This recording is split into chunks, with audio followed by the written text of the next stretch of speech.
ये देखें जी, ये पुलिस की गाड़ी खड़ी हुई है और इन लोगों ने 15 बंदों को कैसे वहाँ पे मुसल्लत किया हुआ है।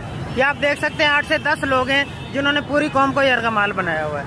ये देखिए, ये 8 से 10 लोग हैं जिनको भगाया नहीं जा सकता और ये पुलिस की निगरानी में, ये देख सकते हैं आप, ये गाड़ी खड़ी हुई है और ये गिनती के 8 लोग हैं जिन्होंने पूरी कौम को यरगमाल बनाया हुआ है। ये देख सकते हैं आप, ये देखिए, ये चुंगी अमर सिद्धू लाहौर का मंजर मैं आपको बता रहा हूँ।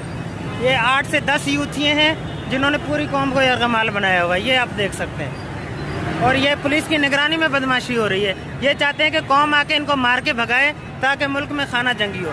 ये आप देख सकते हैं, ये देखिए, ये जब तक अपनी बहनों के बगैर आएंगे तो ये 5-7 ही रहेंगे। ये देख सकते हैं, ये देखें, ये पंजाब पुलिस की गाड़ी खड़ी हुई है और इनकी निगरानी में ये सब हो रहा है।